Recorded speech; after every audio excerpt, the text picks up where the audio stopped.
Otra vez aquí con ustedes, este es su servidor Raúl Valdemar Benítez en el programa Mi Decisión Hoy. La reflexión de hoy es la primera iglesia cristiana. Cuando en la Biblia nosotros leemos las características de la iglesia cristiana que fundó Jesucristo, nos damos cuenta que algunas de estas características pareciese haber desaparecido ya o están desapareciendo. Los primeros cristianos eran personas que vivían en una completa solidaridad compartiendo los recursos que tenían. También testificaban de su experiencia espiritual como un método evangelizador. La iglesia dependía del Espíritu Santo para las funciones, y eso era obvio.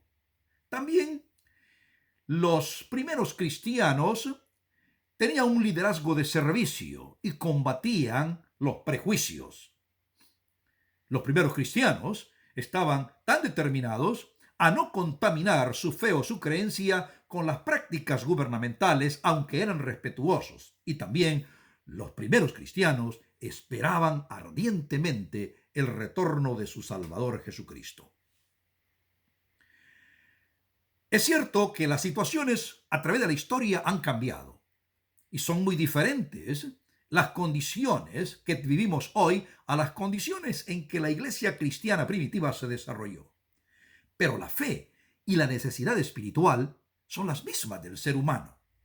Su naturaleza es la misma. Nos preguntaríamos nosotros, ¿es posible en la actualidad vivir un estilo de vida cristiana, tener la misma fe como la que tuvieron los primeros cristianos? Yo pienso que la respuesta es sí, porque las condiciones sociales o políticas no debieran determinar el tipo de fe que nosotros practicamos o vivimos. Sin embargo, hemos de reconocer que la manera como se ha administrado la iglesia como institución social a través de todas las edades ha marcado una diferencia que no permite distinguir con claridad las características de los cristianos de la iglesia primitiva. Y eso podría ser preocupante, porque si Jesús viene por una iglesia o regresa por una iglesia que él dejó, nos preguntamos si nosotros en verdad pertenecemos a esa iglesia. Recuérdese que cuando hablo de iglesia no me refiero a una denominación o institución con ciertos nombres para conservar alguna propiedad jurídica o propiedad especial de recursos. Me refiero a la iglesia en general. Lógicamente que se forman instituciones para tener propiedades y también para acercar o para regular a aquellos que pertenecen a esa institución. Pero me refiero en general. Si nosotros miramos, por ejemplo, la iglesia cristiana primitiva practicaba una solidaridad. El libro de Hechos, escrito por San Lucas, dice que los primeros cristianos pareciese que fuesen de un solo sentir, una sola alma, un solo corazón. No decían ellos que las propiedades les pertenecían a ellos en forma individual, sino que las ponían para que fuesen parte de la comunidad. Una especie de comunismo primitivo, una especie de vida comunitaria genuina, en la que no había desconfianza del uno para el otro. Esta solidaridad permitió el desarrollo poderoso de la predicación del Evangelio y también el testimonio especial que ellos podían dar ante los demás. Hoy es muy difícil vivir esa vida comunitaria, no porque no se pueda, sino porque como que se le ha rendido más culto al egoísmo que a la colaboración.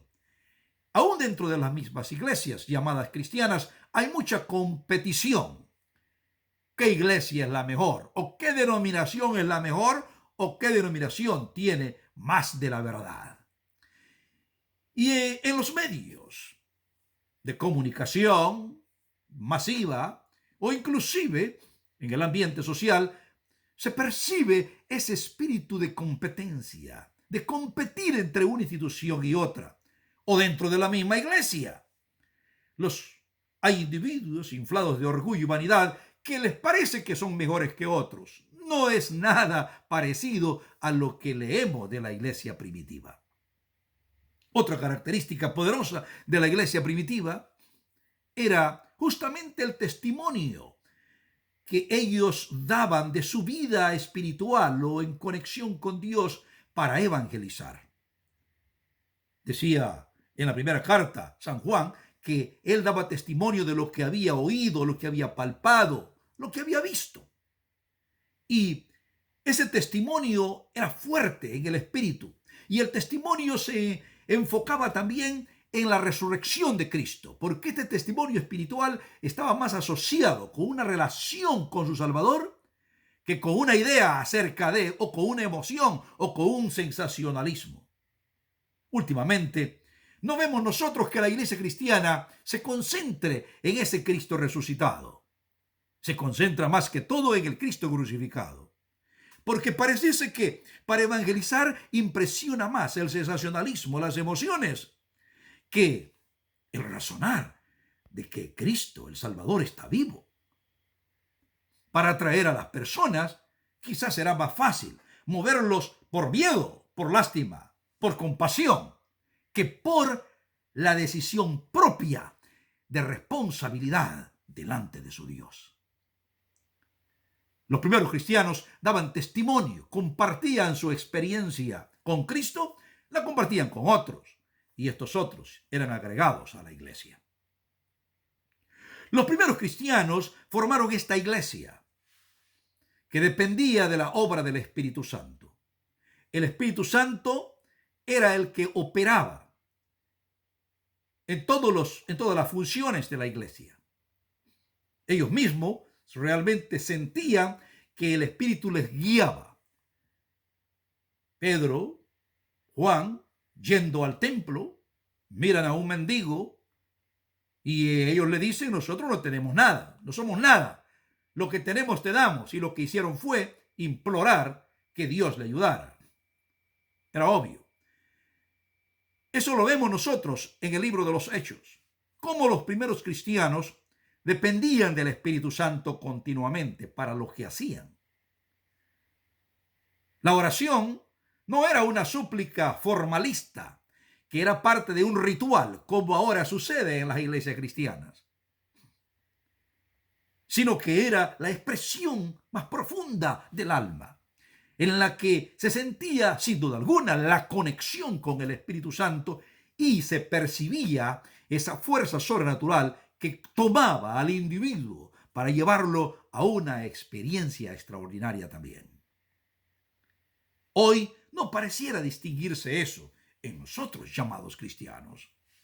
Los cristianos de la iglesia primitiva también desarrollaban un liderazgo de servicio y combatían los prejuicios.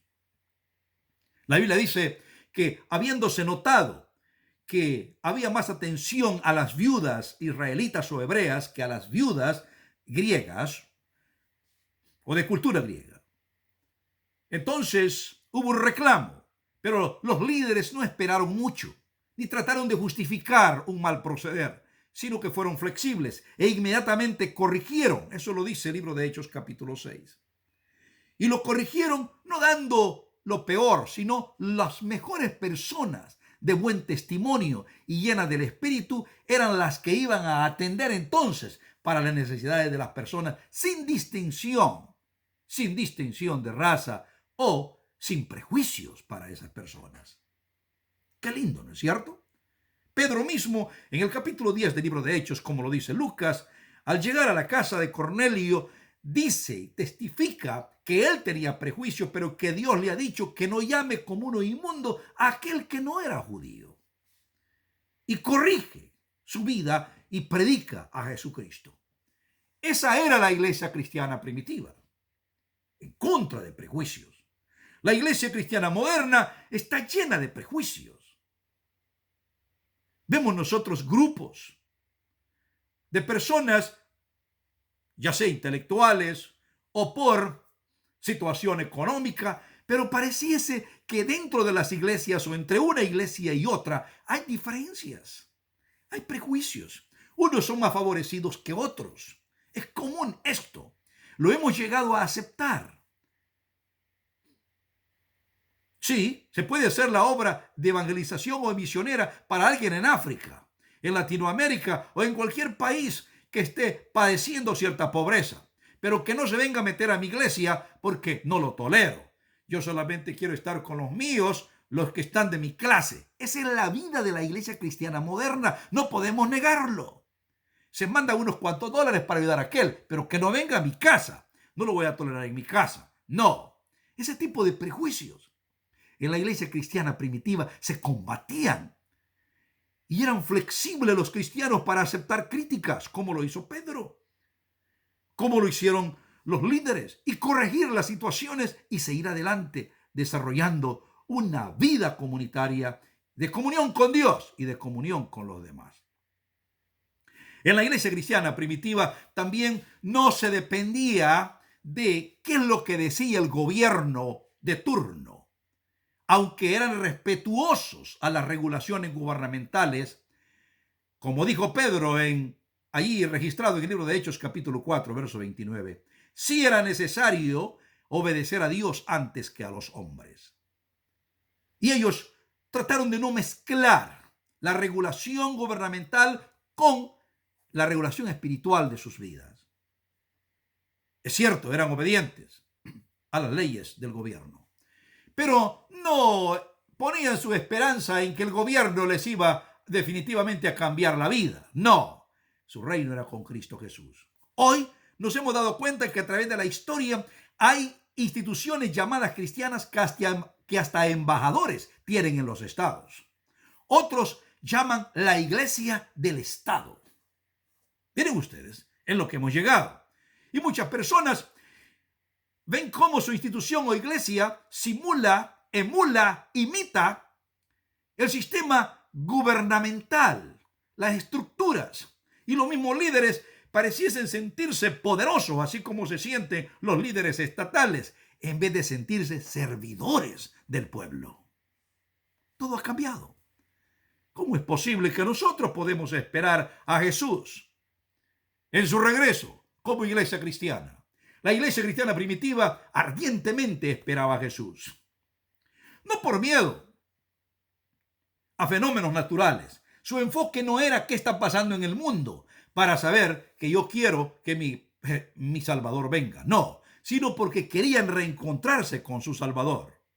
El libro de Hechos lo dice en el primer capítulo. Cuando ellos están mirando a Jesús ir al cielo, este mismo Jesús que ha sido tomado al cielo vendrá así también en las nubes. Ellos entonces aspiraban ver a su Salvador nuevamente.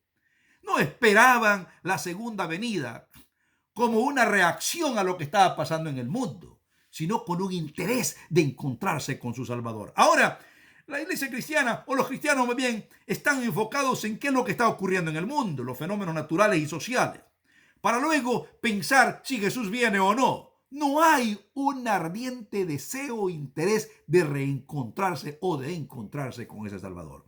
Quizá porque nunca el cristiano nominal se encontró con Jesús, o nunca nos encontramos con Jesús. Así que no tenemos un interés de reencontrarnos porque nunca nos encontramos. No se desarrolló una relación. Las características de la iglesia que Jesús viene a visitar en su retorno, a buscar en su retorno, debieran ser las características de la iglesia que él dejó cuando se fue de esta tierra.